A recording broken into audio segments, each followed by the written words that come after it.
안녕하세요. 오늘은 제 가방 사건 이야기를 해드리려고 합니다. 오랜만에 아들 집으로 반찬을 챙겨갑니다. 아들도 잘 먹고 제가 해준 음식을 좋아하니까요. 며느리는 회사 출근하고 아들이 혼자 있었어요. 그래서 아들에게 가져간 반찬으로 맛있는 한 끼를 차려줬습니다. 빈 반찬통을 담아가려는데 제가 가져간 백이 찢어져서 아들이 준 가방에 담아왔어요. 그런데 가방이 이렇게 큰 문제를 일으킬 줄은 몰랐습니다. 밤늦게 아들이 갑자기 찾아와서 엄마, 그 가방 어딨어요?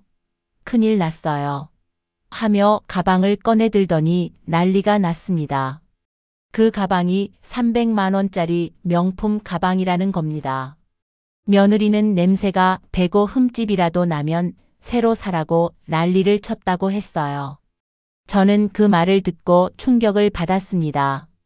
이게 정말 300만 원짜리 가방일까? 하지만 아들이 불안해하는 모습에 결국 며느리가 말한 대로 가방 값을 물어주기로 마음먹었죠.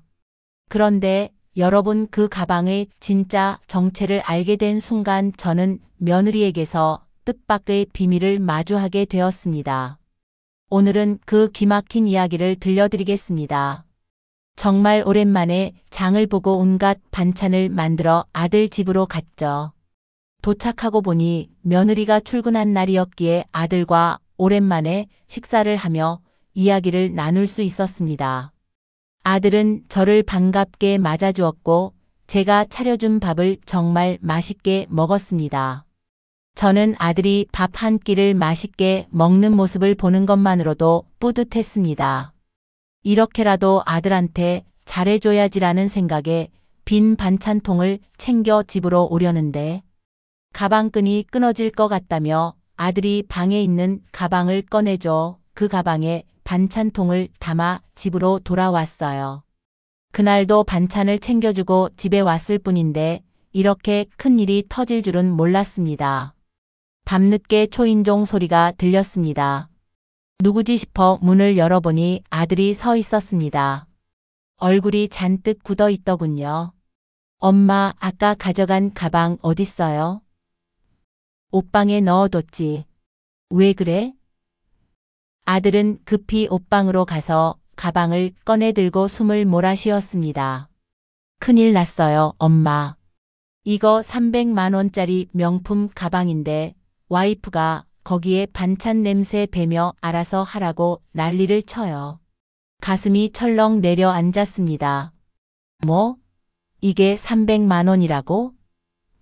네, 와이프가 흠집 나거나 냄새 배면 새로 사달라고 해서 저 진짜 큰일이에요.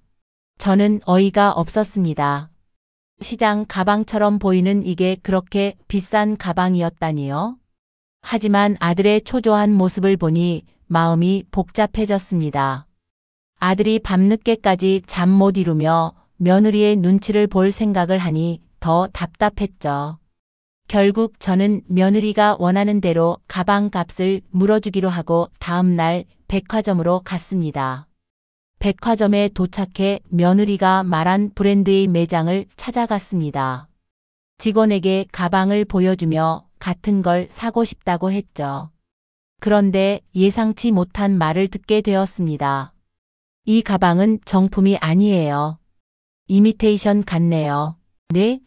아니, 분명히 명품이라고 들었는데요. 확실히 보시면 이건 정품과 디테일이 다릅니다. 순간 머릿속이 복잡해졌습니다. 며느리가 저를 속였던 겁니다. 이 가방은 300만 원짜리 명품이 아니라 어디선가 산 짝퉁이었던 거죠. 집에 돌아온 저는 아들과 며느리를 불렀습니다. 이 가방 정품 아니던데? 이거 알고 있었니? 며느리는 당황하며 얼버무렸지만 끝내 거짓말을 인정하지 않았습니다. 저는 단호하게 말했습니다. 다신 내 집에 반찬을 챙겨갈 일 없을 거야. 가방 값도 물어줄 일 없고 앞으로 날 함부로 대하지 마. 며느리는 기가 막힌다는 표정을 짓더니 결국 아무 말도 못하고 돌아갔습니다. 아들은 며느리의 행동에 실망했고 저에게 사과했죠. 저는 이번 일을 계기로 제 자신을 더 이상 희생하지 않기로 결심했습니다. 이후로는 주말마다 집에서 편하게 쉬며 제 삶을 돌보기로 했습니다. 제 자신을 지키기 위해 며느리와도 적절한 거리 두기를 유지하며 살아가고 있습니다. 잘한 선택이라면 구독, 좋아요 눌러주세요.